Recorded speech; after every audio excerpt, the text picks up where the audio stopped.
નમસ્કાર વિદ્યાર્થી મિત્રો, આ લેક્ચરની અંદર આપણે ધોરણ 10 સંભાવનાના 12મું અને 13મું ઉદાહરણ જે છેલ્લા બે ઉદાહરણ છે એની ચર્ચા કરવાના છીએ. તો સૌથી પહેલાં 12મા ઉદાહરણની જો વાત કરવામાં આવે તો પુઠ્ઠાની પેટીમાં રાખેલા 100 ખમીસ પૈકી તો કુલ ખમીસ જે છે આપણી પાસે 100 છે. તો કુલ 100 ખમીસ પૈકી 88 ખામી રહિત છે. તો આમાંથી જે છે 88 એવા છે જે ખામી રહિત છે. ખામી રહિત, રહિત એટલે વગરના, ખામી વગરના એટલે કે સારા છે. 88 ખમીસ જે છે ને એ સારા છે. 8 જે છે એ નાની ખામીવાળા છે અને 4 મોટી ખામીઓવાળા છે. તો 4 જે છે એ મોટી ખામીવાળા છે. તો જે 100 ખમીસ આપેલા છે એમાંથી 88 સારા છે, ખામી રહિત, ખામી વગરના છે. 8 જે છે એ નાની ખામી છે, એમાં નાની નાની એવી જે છે ખામીઓ છે. અને 4 ખમીસ એવા છે જેની અંદર મોટી ખામીઓ છે. હવે વેપારી જીમી જે છે ને એ ક્ષતિરહિત ખમીસ જ સ્વીકારશે. તો જીમી જે વેપારી છે એ ક્ષતિરહિત એટલે કે 88 જે છે ને એમાંથી ન સ્વીકારે, બાકી લેશે નહીં. પરંતુ અન્ય વેપારી સુજાતા માત્ર મોટી ખામીવાળા ખમીસ નકારશે એટલે કે ના પાડશે. તો સુજાતા જે છે ને એ મોટી ખામીવાળા હશે ને એને જ ના પાડશે. તો આને ના પાડશે તો નાની ખામી અને ખામી રહિત જે છે એ લઈ લેશે. તો એમાં થશે 88 + 8 એટલે કે 96 ખમીસ જે છે ને એમાંથી જો આપે તો સુજાતા એ લઈ લેશે. તો પેટીમાંથી એક ખમીસ તમે કાઢો અને તે પેલું તે જીમીને સ્વીકાર્ય હોય. જીમીને કયા સ્વીકાર્ય છે? ખામી રહિત. તો સૌથી પહેલાં આપણે જે છે એ લખી દઈએ કે કુલ પરિણામ જે છે તો કુલ શક્ય પરિણામ બરાબર 100 થશે. હવે પેલું જે છે આપણે એને કહી દઈએ ઘટના એ જીમીને સ્વીકાર્ય હોય. તો જીમીને સ્વીકાર્ય કેવા છે? ક્ષતિરહિત જ સ્વીકાર્ય છે. તો એના સાનુકૂળ પરિણામ બરાબર થશે 88. તેથી એ મળવાની સંભાવના ઉપર આવશે સાનુકૂળ પરિણામ. તો એના સાનુકૂળ પરિણામ અને છેદમાં આવશે કુલ શક્ય પરિણામ.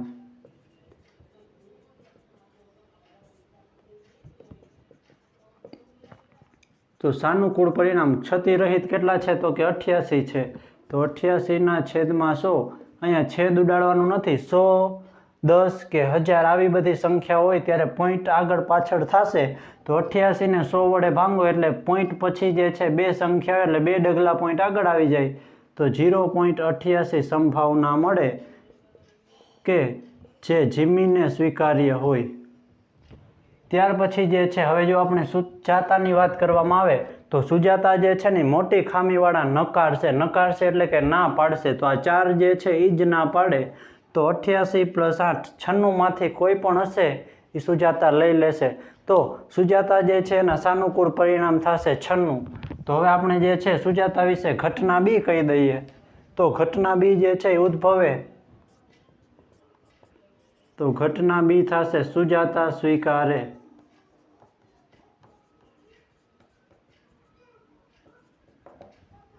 તો બી ના સાનુકૂળ પરિણામ થશે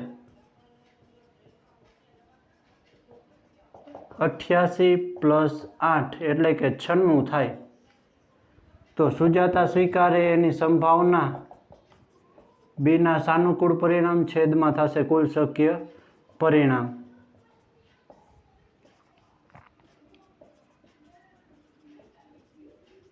તો 96 છેદમાં થશે 100.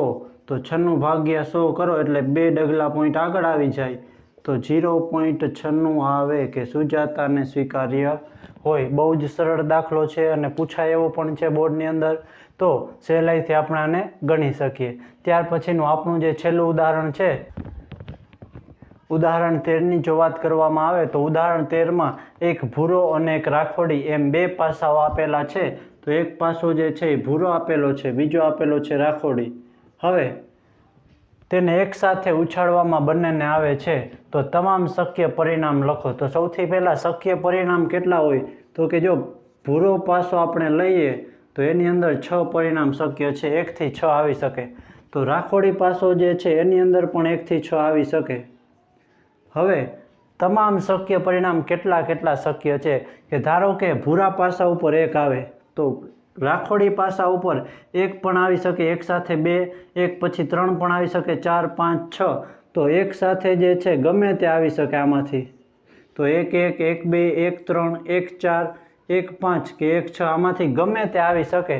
તો સૌથી પહેલાં આપણે 1ની જો વાત કરવામાં આવે તો 1, 1, 1, 2, 1, 3, 1 સાથે 4 પણ આવી શકે, 1 સાથે 5 પણ આવી શકે અને 1 સાથે 6 પણ આવી શકે. ત્યાર પછી જો બગડાની વાત કરવામાં આવે, ધારો કે ભૂરા પાસા ઉપર 2 આવી ગયા પહેલા પાસા ઉપર, તો બીજા પાસા ઉપર બગડાની સાથે પણ 6 એ 6 આવી શકે. તો 2ની સાથે પણ 6 એ 6 આવી શકે. તો એમાં થશે ધારો કે પહેલા પાસા ઉપર 2 છે અને બીજામાં 1, પછી પહેલામાં 2, બીજામાં 2, પહેલામાં 2, બીજામાં 3 આવી શકે, 2, 4, 2, 5 અને 2, 6. તો એવું બધા સાથે થાય. 3 સાથે પણ બધા આવી શકે, 4 સાથે પણ બધા આવી શકે, 5 સાથે પણ બધા આવી શકે અને 6 સાથે પણ બધા આવી શકે. તો હું બધા પરિણામ જે છે પહેલાં લખી દઉં છું.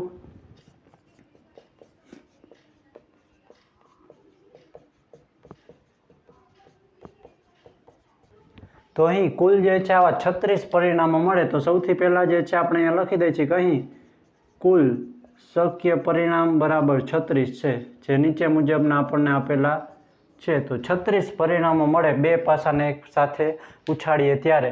હવે પહેલું કીધું છે કે સરવાળો જે છે એ 8 હોય, તો એને આપણે જે છે પહેલું ઘટના એ કહી દઈએ, સરવાળો 8 હોય તો એના સાનુકૂળ પરિણામ થશે. તો સરવાળો 8 હોય એવા કેટલા છે તો કે અહીંયાથી ચેક કરતું જવાનું, 1 ને 1 2, 1 ને 2 3. તો આવી રીતે ચેક કરતા જશો. 1 ને 3 4, આ નથી 5, પછી 5 ને 1 6, 6 ને 1 7. તો એવી રીતે બધા જ ચેક કરવાના છે. તો એમાં આ જે છે 5 પરિણામ, 6 ને 2 8, 5 ને 3 8, 4 ને 4 8, 5 ને 3 8 અને 6 ને 2 8. તો એવા આપણી પાસે 5 પરિણામો મળે છે કે આખા એમાં જેનો સરવાળો 8 હોય. તો શક્ય પરિણામ જે છે સાનુકૂળી થશે 5. તો આ 5 જે છે આપણા સાનુકૂળ પરિણામ છે. તો એ ઉદ્ભવવાની સંભાવના, હવે હું સૂત્ર લખતો નથી, ઉપર થશે સાનુકૂળ પરિણામ, છેદમાં આવશે કુલ પરિણામ. તો 5ના છેદમાં 36 થાય. ત્યાર પછી બીજું જે છે એને કહી દઈએ ઘટના બી. તો સરવાળો જે છે એ કેટલો હોય તો અહીંયા આપેલું છે 13 હોય. તો સરવાળો 13 હોય તો બીના સાનુકૂળ પરિણામ કેટલા થશે તો કે અહીંયા જોવો જોઈએ સરવાળો, સૌથી મોટી બે સંખ્યા લઈ લ્યો, 6 ને 6 12 થાય. એનો મતલબ 12થી મોટી એકેય સંખ્યા છે જ નહીં સરવાળામાં. તો 13 હોય એવા પરિણામ કોઈ પણ છે જ નહીં. તો અહીંયા થશે 0, કેમ કે આ અશક્ય ઘટના છે કે 13 સરવાળો થતો જ નથી. તો બી મળવાની સંભાવના થશે 0ના છેદમાં 36, એટલે કે 0 થાય. આ અશક્ય ઘટના છે. અને ત્યાર પછી જે છે ત્રીજું આપણને આપેલું છે, એમાં હું જે છે ઘટના સી કહી દઉં છું. અને સી જે છે એ ઉદ્ભવવાની શક્યતા કેટલી છે તો કે 12 કે તેનાથી નાનો હોય. હવે 12 કે તેનાથી નાનો હોય તો આ બધાય જે અવલોકન છે એનો સરવાળો 12 કે 12થી નાનો જ છે. તો 36 એ 36 આપણા સાનુકૂળ પરિણામ થઈ જશે. તો આ જે છે નિશ્ચિત ઘટના છે. તો ઘટના સી જે છે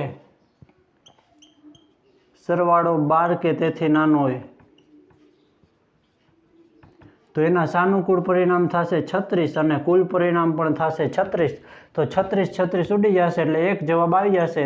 તો આ નિશ્ચિત ઘટના છે. તો એની સંભાવના મળે 1, કારણ કે નિશ્ચિત જ છે. કાં તો જે છે 12 આવે, કાં તો 12થી નાનો આવશે સરવાળો. તો બહુ જ સરળ એવો દાખલો હતો. જો કાંઈ પણ જે છે આમાં નથી સમજાણું તો તમે મને જણાવી શકો છો. અને કોઈ પણ ટોપિક અથવા તો દાખલા નથી સમજાતા તો એ પણ તમે જણાવી શકો છો. હવે અહીંયા જે છે આપણા સંભાવના ચેપ્ટરના ઉદાહરણ બધા જે છે પૂરા થાય છે. નેક્સ્ટ વિડીયોની અંદર આપણે સ્વાધ્યાય જે છે એનું સ્ટાર્ટ કરવાના છીએ. તો ફરી પાછા મળીશું એક નવા જ વિડીયોમાં નવા જ દાખલા સાથે. તો થેન્ક યુ વેરી મચ.